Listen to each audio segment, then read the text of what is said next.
share my screen. Does that look okay, Daniela? Perfect. All right.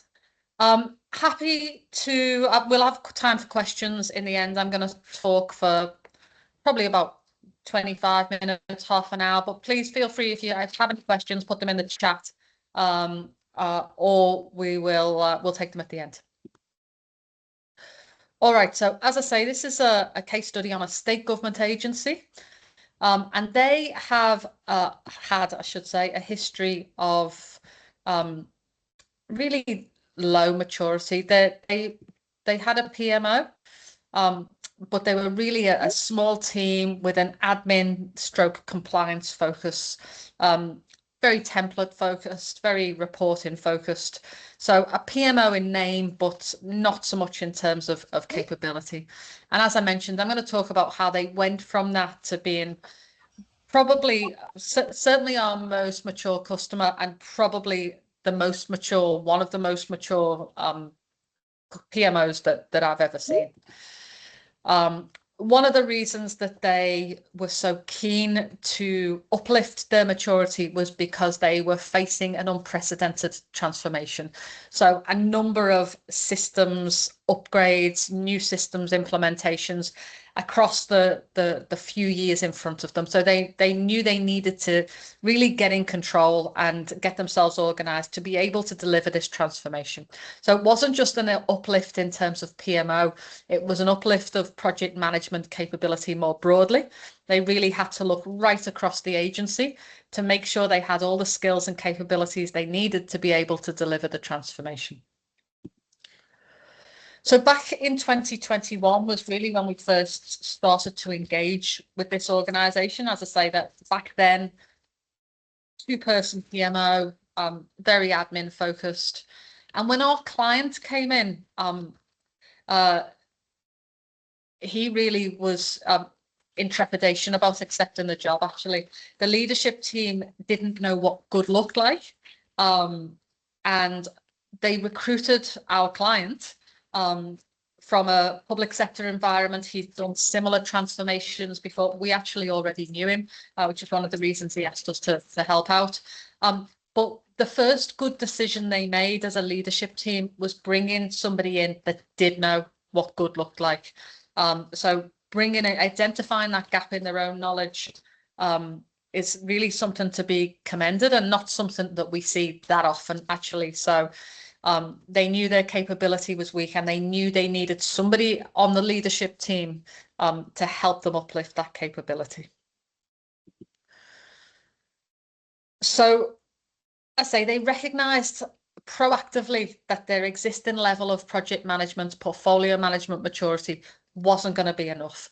So they didn't stumble into the challenge. They were very forward thinking and understood the size of the task that needed to be accomplished. So as I say, the PMO manager they brought in, he came from a large scale transformation environment. He'd done a lot of complex projects and programs. And that really set the tone in terms of the degree of sponsorship and commitment that the leadership team showed. I'll probably say this a couple of times through this short case study. One of the really foundational points of success in this case study was sponsorship and bringing the right people in, and the support of the PMO director and the PMO team. So they knew that the capability wasn't enough. The transformation wasn't optional. It had to be delivered. It had to be delivered in a fixed time frame. Their infrastructure was no longer fit for purpose. It wasn't something that could be kicked down the road anymore. It had to happen. And again, one of the other things I think about the leadership team here, they were open to new ways of doing things, which again was part of the thinking into bringing in a senior PMO director, and one of the fundamental pillars of their ultimate success.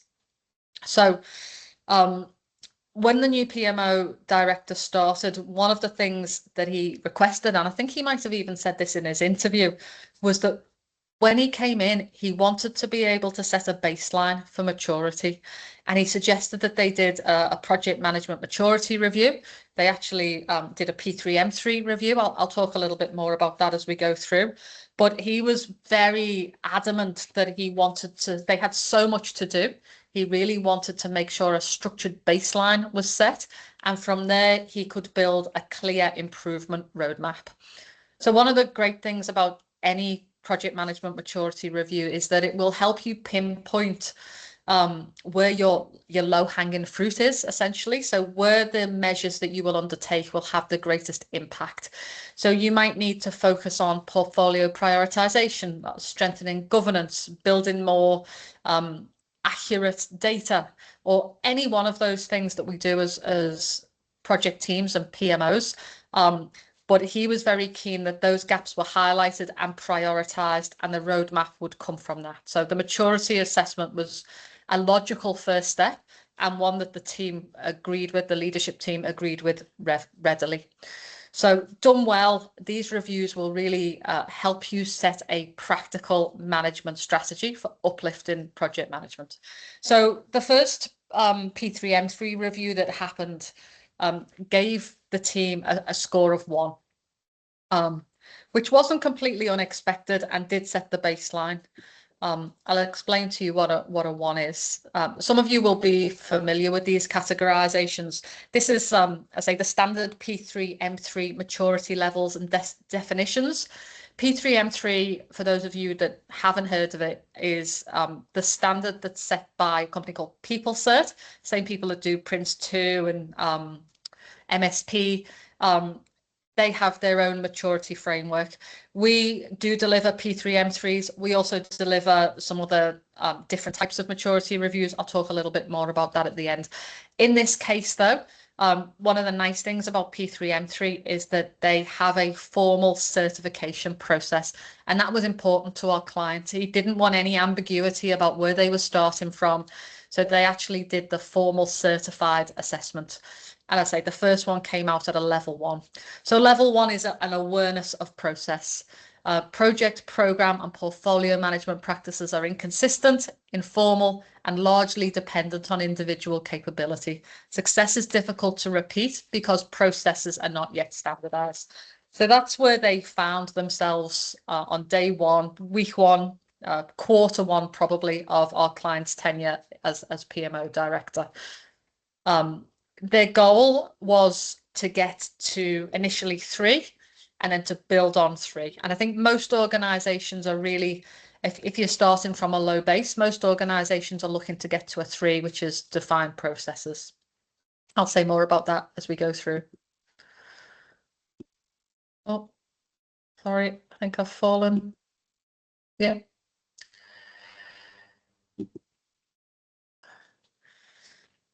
So, as I mentioned before, again, I'm not going to apologise for repeating it because it's so important. The executive came to the table with strong sponsorship, and they maintained that strong sponsorship. There was a clear mandate to uplift capability, invest in the team, and establish more disciplined ways of working. So within the first 6 to 9 months, PMO director brought in 6 new people. They were all in the PMO space, so some specialist roles around change and governance and risk. And there was also a number of new delivery resources appointed right across the range, really, from coordinators to program directors. They also started work on formalizing their project management framework. A framework had existed, but it really wasn't fit for purpose. It was convoluted in some places, a bit light on in others. So that work really ramped up in that first 6 to 9 month kind of time period. And within that period, the PMO started to reposition itself as a really a strategic function, an enabler of decision making, which was the intent. And so that first to 6 to 9 months, change really came quite fast. They knew where they were going, and where they were going initially was level 3. So they asked us to come back at the 18-month mark and do a second formal review. So in just over 12 months of appointing the PMO director, bringing in new resources, building the framework, they were reviewed again and they achieved a level 3. So when they get to level 3, big relief, because that means, that's really what, as PMO leaders, that's what we're really aiming for as a minimum standard. Level 3 says we have defined standardized processes. Processes are documented, people understand them, they're well communicated, well understood, they span the enterprise, and roles, governance, and controls are clear. And that then is obvious based on delivery outcomes. Everything gets a lot more consistent. So still very early in the journey. One of the things about P3M3 as well is it does, when you do a P3M3 assessment, the score that you get is based on evidence. So it's not one of these reviews where you have a chat with people and then you make your definition. It's evidence-based and it's very granular. In fact, next slide gives a bit more detail on that, but it's not subjective. It's an entirely objective review. So typical review looks at the areas on the slide. P3M3 reviews, again, I wouldn't say they were suitable for every customer because they get very granular. There are other reviews that we can do that sometimes cover broader areas than the ones on the slide, but don't necessarily go into as much depth. So the P3M3 is very granular. So it assesses things like governance, management control, benefits, finances and cost, risk, stakeholder engagement, resource management. And organisational learning actually isn't one of the formal assessment areas, but to be able to be able to get to the higher levels of rating, you have to demonstrate that the organisation does learn, does apply continuous improvement, and does reuse good practice based on past experience. So we include it in our kind of upfront management of expectations, because you can't really get beyond a 3 unless you can demonstrate that the organisation will learn. So it aims to test the maturity of core delivery practices across projects, not just projects, by the way. The name P3M3 is because we look at projects, programs, and portfolios, and it's looking at both the existence of processes and the extent to which they are consistently applied, actively managed, and used to improve and inform decision making. So it's very useful as a baseline for maturity uplift, because it does identify not only where the gaps exist, but as I say, where you should prioritize your improvement effort, and where it actually is shown to lift delivery confidence, delivery predictability, and ultimately the value that comes from project and program delivery. So in the case of our client, not all of these areas had been in focus previously. As I said, it was quite a administrative PMO before. They were doing some stuff around governance. They were doing some stuff around management control. They hadn't thought of benefits. Their business cases were very light on. There was some minimum stuff going on around cost. Risk was quite light. Stakeholder engagement. They hadn't really done much in the way of major projects with a large number of stakeholders, so that area hadn't really been considered. And similarly with resource management, everything they'd done up until this point was quite small, so it wasn't quite the issue that it was going to become through transformation. And organisational learning was not part of the conversation at all. So it really helped them be holistic in thinking, okay, what do we need to do to make this transformation a success? So moving from level 3 to level 4 is where things get much, much harder. You can't get there simply by adding more templates, another tool, or a few strong individuals. That will get you to level 3. It won't get you beyond level 3. So the other thing that's much harder when you're moving beyond level 3 is the timeline. So our client got to level 3 in record time, but to level 4 is typically an 18 to 36 month journey, because you're no longer just embedded standard processes. You're building on the ability to measure, manage, and predict delivery performance. So that means that you need the data that comes from having the standardized processes at level 3. So you've got to give the time for that data to follow through. So it needs reliable data. It needs the uplifted, disciplined governance processes, and it needs active performance management before you can provide the evidence that that data and those insights are being used to control outcomes across projects and programs. So at the point where you are going for level 4, it really becomes a cultural shift, not just the let's implement projects and programs and better practices. It's a cultural shift, and as I'm sure many of you can attest to, an actual step up in culture change is much harder to do than implement a process, or new templates or a new tool or whatever it is. So we're getting to level 4. Our client did get to level 4. It took them another 2 years to get to level 4. They did an excellent job. I'll share with you. In fact, I've got the next slide, I think. I'll share with you some of the comments that they had in their rating. So the organisation was assessed at level 4 overall. Level 4 reflects a mature and well-controlled project programme portfolio environment across most perspectives. I won't read it all. We will share the slides with you afterwards. There's just a few key things I want to call out. The assessment found that the organisation is operating close to level 5 in a number of areas, particularly governance, management control, risk management and assurance. They weren't assessed at level 5 overall because continuous improvement is not yet consistently demonstrated across all perspectives. So they did a phenomenal job. They kind of smashed level 4, if you like, but couldn't quite get that level 5. Which is entirely reasonable. We don't see very many organisations that get to level 5. I think I've seen, I can count them on one hand, the number of level 5s I've seen in 20 years. What's even more unusual is to get organisations that stay at level 5. Now it was late 24 we did the last assessment.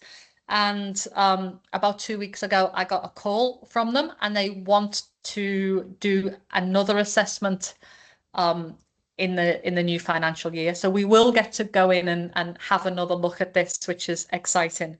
But we also know that a lot has changed since the end of 2024, not least a lot of the initiatives within the transformation have now completed. So it changes the landscape, and the sponsorship up until this point has been absolutely faultless. You have to ask the question, though, as those investment levels drop, as the transformations are complete, as the delivery team starts to drop off, there's a question mark on whether that same level of sponsorship will be maintained, or if the same infrastructure in terms of PMO team is actually required. So the period after the last assessment, there's a few things that happened. As I say, we haven't done a formal assessment for a while, but we still work with this client reasonably regularly, so we do have a feel for what's going on. Achieving maturity was hard, but sustaining that improvement is harder. So there's a few things that have happened with the client in the last 18 months. So leadership roles have evolved. So as I say, the strong sponsorship was maintained, but some key people have moved on, and some people it was natural attrition, projects finish, and some of those people weren't replaced. So the capacity and the capability profile of the team has changed. One of the other things that happened was the PMO director, who at this point was seen to have done an amazing job shepherding and stewarding the transformation. He was promoted.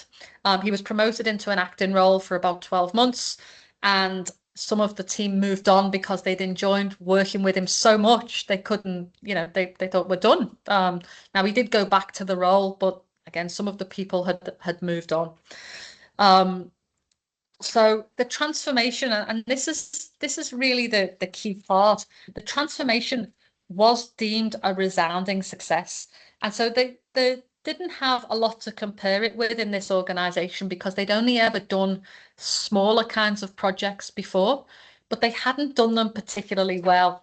And without the effort that they put in and the investment they made in both the PMO, the systems, the delivery team, it was a certainty that they wouldn't have got to come close to the results that they got. So I guess one of the key lessons I want to share with you is that maturity scores are useful, but they're not the end goal. The main aim here is how did these projects, programs, initiatives, what was the outcome? Were they successfully delivered?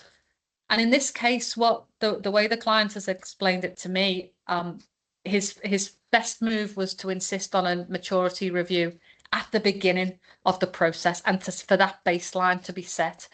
Because what happened was throughout the life of the transformation, whenever somebody would say, oh, do we need to do that? Or do we need this report? Or do we need that extra person? The conversation in the leadership team was, well, what will that do to our maturity score? So it was very much seen as a companion tool to successful delivery. And that's one of the other reasons both the transformation was so successful and the maturity came up and stayed up. So what really matters here is, did the PMO become embedded in how the organization makes decisions, manages risks, provides data, supports delivery, and continuously improved? So whatever happens with the PMO from this point, there is definitely a legacy of organizational learning and maturity that they will keep, for the long term. I'm sure I wanted to say forever, nothing lasts forever, but certainly for the long term. So the score is the evidence, but the measure of success is in organizational capability and project delivery outcomes. So just recapping a little bit, maturity rating should be seen as the means and not the end. I don't see anybody really going and do a maturity review just because they feel like they should. It's to support uplift, which supports better delivery outcomes. The true test of success is successful delivery. There is a significant investment in uplifting maturity, both in dollars and time. It's a significant investment that really shouldn't be underestimated when you're thinking about going down this path. So as I say, with this client, as the transformation ramps down, they have to decide on how important maintaining this level of maturity is. Will they decide that level 3 is enough? Will they decide that they need to keep specific resources for risk or for change or for governance, or will they downsize that team and say, you know what, we'll stay at a 3 because there's incremental cost for every step on that maturity score table. So I'm not advocating for a particular score. I think, in my view, where organizations should pitch themselves is where it's bang for buck. How much do you need for what you are willing to spend? Do you need a level 5? Is your transformation, generational? Is it something that's going to fundamentally change the organization? Or are you just trying to do better? You're not doing well enough and you need to do better. And doing better can be a step on the pathway to doing the best, but it can also be an end in itself. So that's really a conversation that you have it within the organization. I've talked a lot about P3M3 reviews today. That was the one that was the subject to the case study. More often we do what we call a 14-point assessment or 14-point health check. And we call it a PMO maturity assessment, but we can do it across PMOs, portfolios, programs, and projects. When we tend to do this one more when that level of granularity either isn't there or isn't needed, and we can tailor our 14 points as per the organisational need. So with P3M3, that tends not to be tailored. When you sign up for a P3M3, they are looking at everything within that box, the P3M3 box. Whereas with a 14-point assessment, it's our proprietary review, and we will work with the organisation to choose which of the 14 points are valid. Sometimes all of them are valid, sometimes 7 or 8 of them are valid. So same principle though, we're looking for evidence-based, we'll look at artifacts, we'll do interviews, we'll set that benchmark, and then we'll come back as and when required to review progress and I'd highlight where to next. So happy to take any questions. Before I stop sharing my screen and go to questions, I'm just going to tell you about a couple of other things that we've got coming up so I don't forget. We have got on the 30th of July a half-day workshop on benefits and value implementation, a really practical session actually for people who are struggling or either setting out on the journey to measure benefits or are on the journey and are hitting roadblocks. It's working with peer groups to find out what's working in other organisations and share peer group experience, share some of our experience, and come away with an actual roadmap that will help you get the job done. So looking forward to that. 30th of July, it is a hybrid session, so we'll have people in the office here in Ultimo, and we've also got some people online. Many of you may have seen our AI toolbox for PMO teams. That's something we launched at the Melbourne Symposium actually a couple of weeks ago. Over 120 prompts and use cases designed for project people, designed for PMO people. And we got some companion artifacts to support systemizing and scaling the use of AI tools. This is really designed for people who want to start using AI but are not sure where in the PMO that AI can take some of the weight or where they're going to get the best value from using AI. So there's a QR code on the slide there, but Daniela will also drop a link in the chat, I think, if she hasn't already. And then last thing, we are excited to go back to Brisbane on the 3rd of September for our PMO Leadership Symposium up there. We've just announced our keynote speaker today, actually Paul Smith from Department of Transport and Main Roads, who I've seen his presentation or a version of his presentation once before, and it's really insightful. So we've got a huge day of speaking and networking and interactive activities up there in Brisbane. So very excited about that. Time for me to be quiet now and to take any questions from the floor.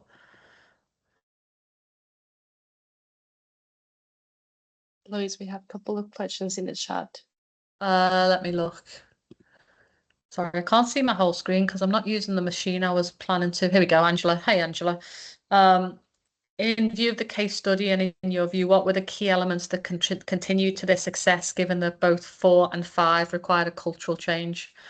Yes, so, and yes to the stuff below. So by far and away, the success was down to the attitude and engagement of the leadership team.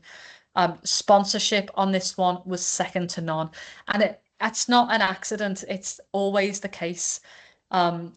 Wherever we get organizations with a PMO maturity and project delivery capability, I'm kind of wrapping it all up in the same wrapper, but wherever that goes from kind of 0 up the ranks, it's always around sponsorship and leadership support. And there's 2 main reasons for that. And again, it comes back to this thing I said about it being an investment.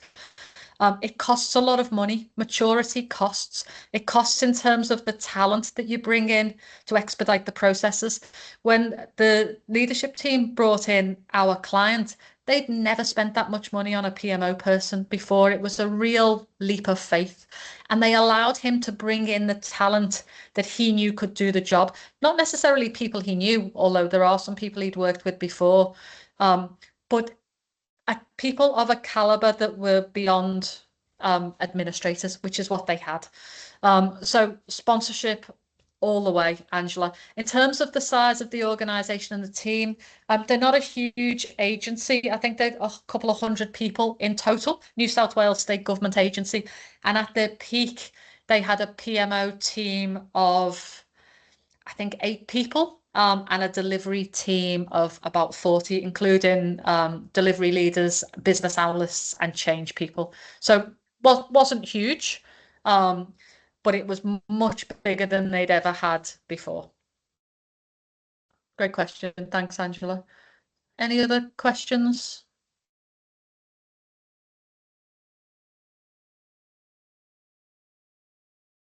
Have I missed any questions there?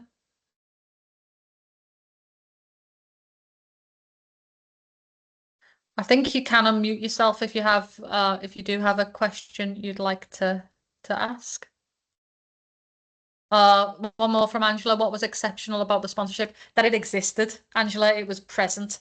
They would provide the money and the time, and they were consistent with messaging. It was about, when I'm talking about sponsorship in this case, I'm talking about leadership support in every sense, great comms, putting their money where their mouth was. And one of the unusual things here as well is through the 5-year transformation life cycle, that sponsorship never wavered. Now, as I say, there's a question mark about where they'll go next, given that the transformation activity is dropping. But up until this point, no wavering in sponsorship at all. And that's what I think is exceptional, because often it's there at the start, but the level of sponsorship, and sometimes it's because people move on. So it's not that people lose interest. Sometimes they do lose interest, but sometimes they move on. Typically, when sponsors tend to lose interest is if things don't go well and they don't want to be associated with it. Now, in this scenario, the projects weren't always reporting green. They did have bumpy times through the transformation. But because they had such good data and such good people, they never really lost faith in the fact that they were going to get the delivery done. So it was kind of a self-fulfilling prophecy, really. We're going to do a great job here. So yeah, consistency, right people in right places, and being able to spend the money as well, which again, not all of us can, not all of our organizations have the financial capability to be able to bring in a talent at that level.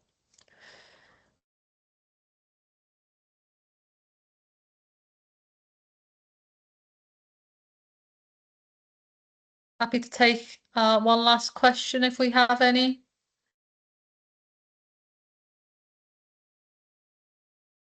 No, people are feeling quiet on a late Thursday afternoon.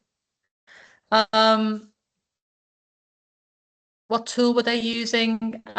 They were actually using a Microsoft platform, including Power Apps, and I know they actually configured the Microsoft platform for their own specific needs. But yeah, it was a Microsoft-based platform. It did more than PPM as well. Also, the thing to note about the tool is it came quite late. They actually weren't using a tool for probably the first 3 years. So a lot of the maturity in the assessment, and it's always the case, but tools don't build maturity, process builds maturity. And then when you put the right tool on top of that process maturity, that's when things get exciting.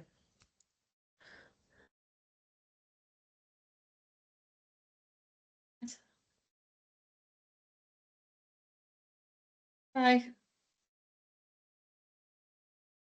If there's no other questions, so if you do have questions, don't hesitate. Shoot me an email, and we can continue the conversation offline. So we'll send the slides out, and yeah, thank you for joining us, and we'll see you on the next one. Thanks, folks.